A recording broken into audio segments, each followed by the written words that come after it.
सरल व्यक्ति को भगवान मिलते हैं। और सरल व्यक्ति को कैसे मिलते हैं? एक गांव में एक व्यक्ति रहता था जिसका नाम था भोला राम।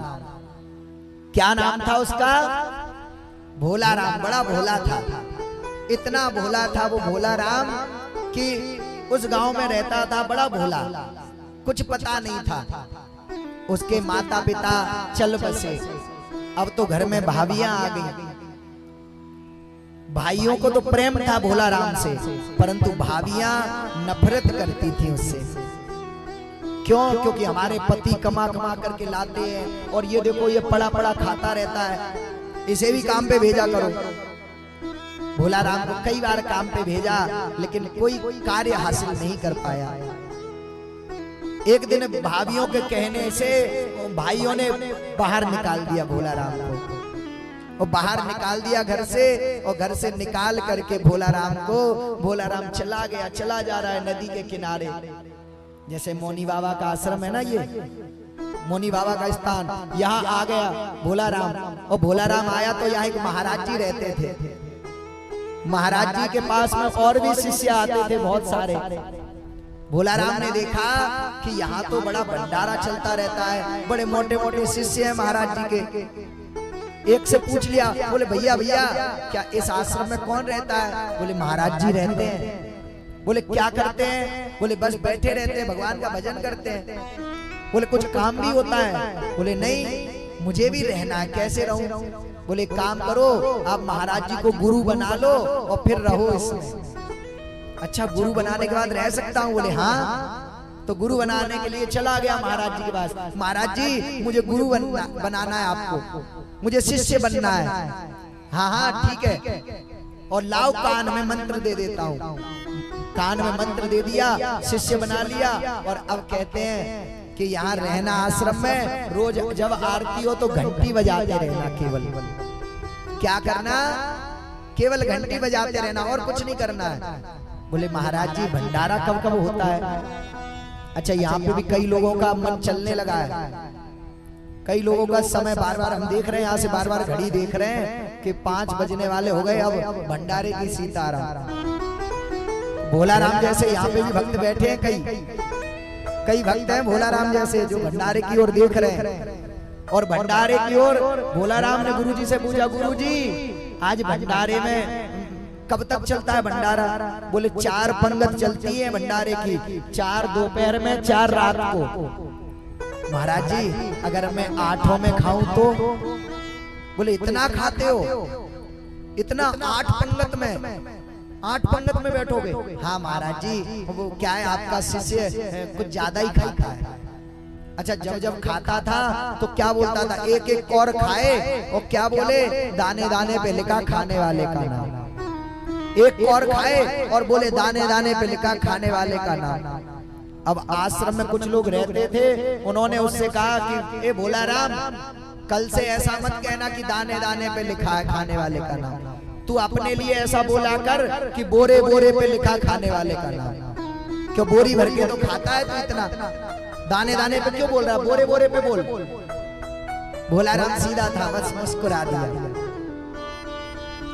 भंडारा पाने लगा, रहने लगा आश्रम में। एक दिन आ गई एकादशी, और एकादशी जब आई तो उस दिन कुछ बना नहीं आश्रम में। सुबह से ढूंढ रहा है कि आज भंडारा कहाँ बन रहा है, भंडारा कहाँ बन रहा है, भंडारा कहाँ बन रहा है। और जिसके पास जाए वो माला लेकर के राम राम राम राम राम राम राम राम राम राम राम राम राम राम राम राम राम राम जप रहे। भोला राम पूछ रहा है आज है क्या? रसोई घर का ताला लगा हुआ है, सब लोग माला जप रहे हैं, आज क्या बात है? गुरुजी के पास चला गया, गुरुजी आज भोजन नहीं मिलेगा। गुरुजी ने डांट दिया, भोला राम एकादशी के दिन भंडारा नहीं बनता है आश्रम में, व्रत रहना पड़ता है एकादशी को, इसलिए तुम भी व्रत रहो। भोला राम बैठ गया चरणों में, गुरुजी अगर आज हमने एकादशी कर ली तो कल हम द्वादशी तो देख ही नहीं पाएंगे। अगर आज एकादशी के दिन भूखे रह गए तो रात में ही गोविंदाय नमो नमः है जाएगी। हमने कभी एकादशी करी नहीं गुरुजी। अच्छा एक काम कर, कुछ दिन बाद एकादशी कर लेना, आश्रम का नियम है, और आश्रम में भोजन बनता नहीं है तो तू सामग्री ले जा और नदी के किनारे जाकर के बनाना। हाँ हाँ गुरुजी, बनाना आता है गुरुजी, बनाना तो नहीं आता है, लेकिन भूखे को भले ही रूखा सूखा दे दो वो तो खा लेगा। ले गया आटा, ले गया दाल, ले गया और नदी के किनारे जाकर के बनाने लगा। जब जा रहा था तो गुरुजी ने कहा था, ए भोला राम रुको रुको, जब भोजन बना लो तो राम जी को भी पवा देना, राम जी को जरूर खिला देना, भोग लगा देना। अब ये तो भोला था, इसको लगा कोई मेरे जैसे ही होंगे राम जी, वो भी एकादशी नहीं करते होंगे, वो भी एकादशी नहीं करते। ऐसा कह करके भोला राम पहुंचा नदी के किनारे और जो भी रूखा सूखा टेढ़ा मेढ़ा बनाया वो बना करके रख लिया। और बना करके जब रखा है, अब चारों तरफ देख रहा है कि राम जी कहाँ हैं, राम जी राम जी, लेकिन राम जी थोड़े ही थे, वो तो भगवान थे। राम गुरुदेव ने तो भगवान का कहा था, लेकिन सरल हृदय जिसका होता है भगवान उसे ही मिलते हैं। और आज पुकारने लगा भोला राम, क्या कह रहा है, राजा राम आइए, सीता राम आइए, राजा राम आइए, प्रभु राम आइए, मेरे भोजन का भोग लगा जाइए। और आज जब पुकारा कि प्रभु आ जाओ, अगर आश्रम के भरोसे बैठे हो तो भूखे रह जाओगे। आश्रम में आज एकादशी है और मैंने जो रूखा सूखा बनाया खा लो आकर के।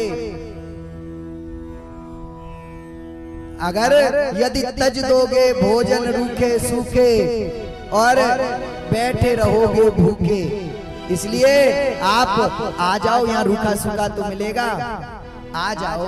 और जब इतना पुकारा तो भगवान प्रकट हो गए, सीता जी के सहित प्रकट होकर के आज सीताराम पधार गए। बोलिए सीतारामचंद्र भगवान की जय हो। भगवान साक्षात प्रकट हो गए। अब मुंह देख रहा है दूर से, देखता रहा। बोले गुरुजी ने तो एक का कहा था कि राम जी को भोग लगा देना, तुम तो अपनी पत्नी को भी ले आए, क्या तुम्हारी पत्नी भी एकादशी नहीं रखती है? ये भी भूखी रहती हैं। और अब मैंने तो एक जने का बनाया, तुम दो हो गए और तीसरा मैं, अब थोड़े से में कैसे पाएंगे? बोल रहा है राम जी से, लेकिन पता नहीं है उसे कि ये साक्षात भगवान प्रकट हो गए। क्यों? क्योंकि सरल है, हृदय बड़ा कोमल है, छल कपट नहीं है उसके अंदर। लेकिन अंत में क्या बोला? बोले एक बात कहूं राम जी, आपकी पत्नी बड़ी सुंदर है, इतनी सुंदर है, आपकी जोड़ी बड़ी सुंदर है, और आप एक काम करो, पाओ भोग लगाओ, मैं नेत्र बंद कर रहा हूं, आप भोग लगाओ। भगवान ने उसी क्षण अपना पेट भर लिया, डकार लगा करके भगवान वहां से चले गए और उसके लिए भोग रखा हुआ है। उसने भोग पाया और पा करके फिर आश्रम पहुंच गया। फिर एकादशी आ गई। एकादशी को फिर गुरुजी के पास, गुरुजी ने कहा अब तो कर ले व्रत। नहीं गुरुजी अभी नहीं होगा। अच्छा ठीक है, ले जाओ, चल दाल ले जाओ और आटा ले जाओ। गुरुजी 3 लोग हो जाते हैं वहां, मैं अकेला नहीं हूँ, 3 लोग। गुरुजी ने कहा 3? लगता है ज्यादा खाता है इसलिए बोल रहा है 3 लोग। चलो ठीक है, ज्यादा 3 लोगों का दे दो इसे। तो 3 लोगों की दाल और 3 लोगों का आटा ले गया और जाकर के नदी पे बनाया और बना करके फिर रख लिया। चारों तरफ देख रहा है फिर, और देखते देखते फिर पुकारने लगा। पहले पुकारा राजा राम प्रभु राम, और अब सीता जी के सहित बुला रहा है, सीता राम आइए, राजा राम आइए, मेरे भोजन का भोग लगा जाइए। सीता राम आइए, प्रभु राम आइए, मेरे भोजन का भोग लगा जाइए। और जब पुकारा है तो भगवान फिर रीझ गए और भगवान अपने संपूर्ण परिकर को लेकर के प्रकट हो गए। राम लक्ष्मण भरत शत्रुघ्न सब प्रकट हो गए। दक्षिणे लक्ष्मणो यस्य वामे च जनकात्मजा आज राम लक्ष्मण भरत शत्रुघ्न सीता जी भगवान सबको लेकर के प्रकट हो गए। अब इसने माथा पकड़ लिया, राम राम राम। गुरुजी ने कहा था 3 जनों का लेके आते, तो 5 हो गए। कम से कम बता तो देते कि हम आज बढ़ा के लाएंगे, तो मैं गुरुजी से कह देता कि गुरुजी कुछ ज्यादा दे दो। लेकिन एक बात कहता हूँ, आप सब सुंदर हो, चारों भाई आपके सुंदर हैं, और तो और आप भी बड़े सुंदर हो, और आपकी जो भार्या है सीता जी ये बहुत सुंदर है। आप एक काम करो, पाओ भोग लगाओ। भगवान ने भोग लगाया, और भोग लगा करके फिर भगवान चले गए। और तीसरी बार एकादशी आई। तीसरी बार एकादशी में गुरुजी से कहा, गुरुजी अब तो आप एक काम करो, 10 लोगों का दे दो। गुरुजी ने कहा 10 लोगों का क्यों? बोले गुरुजी 1 नहीं आते, 2 नहीं आते, 3 नहीं आते, 4 नहीं आते, 5 आते हैं।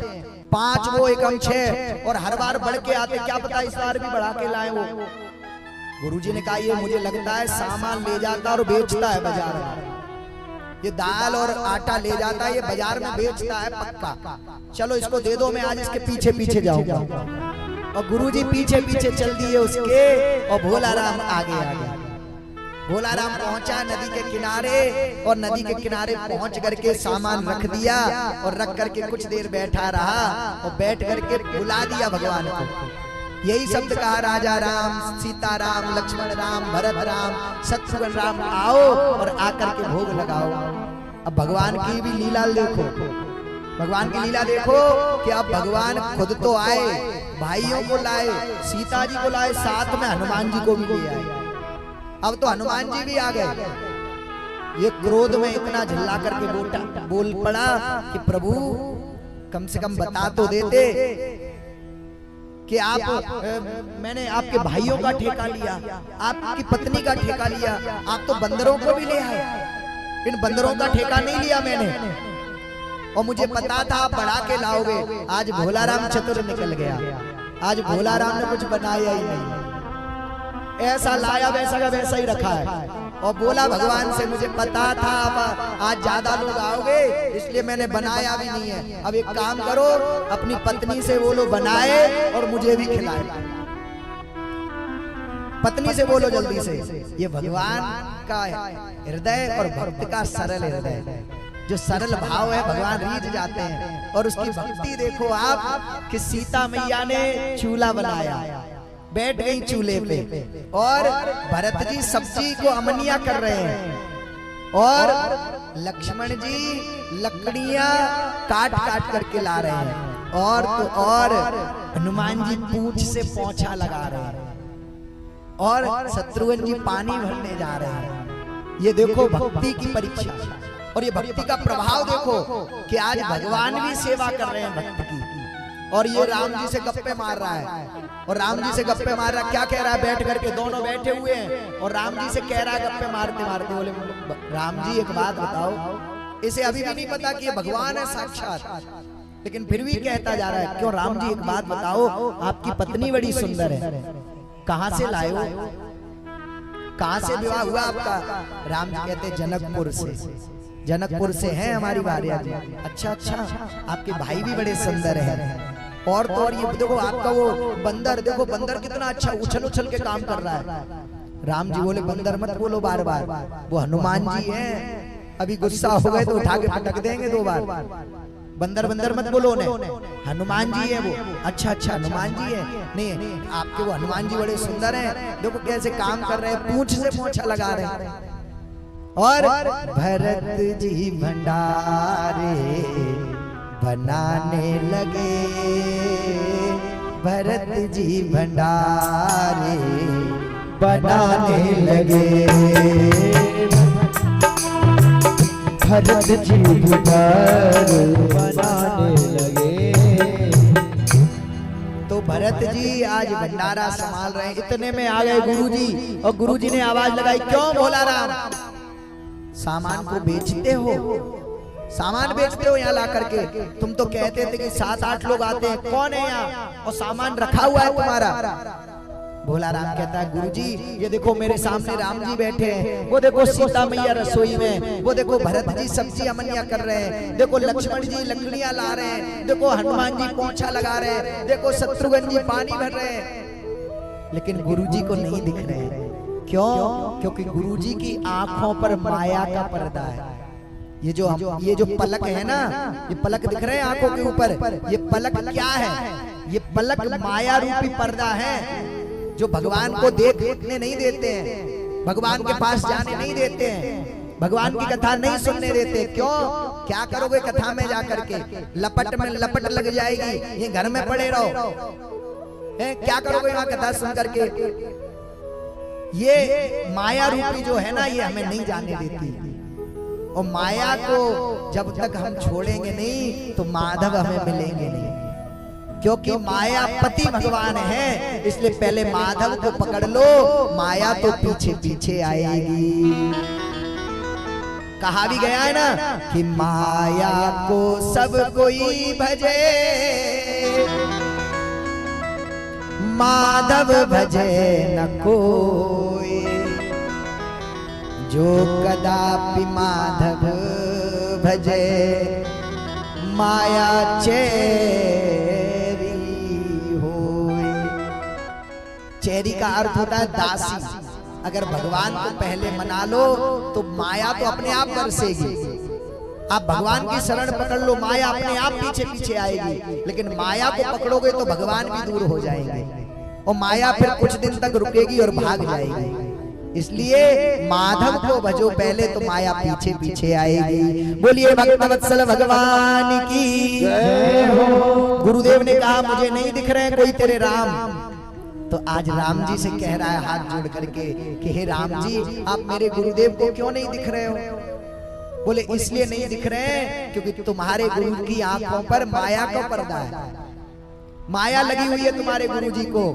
बोले महाराज, अगर आज आप नहीं दिखे तो आपका ये भक्त झूठा माना जाएगा, आपके भक्त पर लालचन लगेगा कि मैं ये अन्न ले जाकर के बेचता हूँ। तो आज भगवान भक्त की लाज बचाने के लिए प्रकट हो गए। राम पूरे परिकर के साथ प्रकट होकर के गुरुदेव को दर्शन देने लगे। बोलिए रामचंद्र भगवान की जय हो। तो ऐसे होते हैं भक्त, सरल हृदय वाले।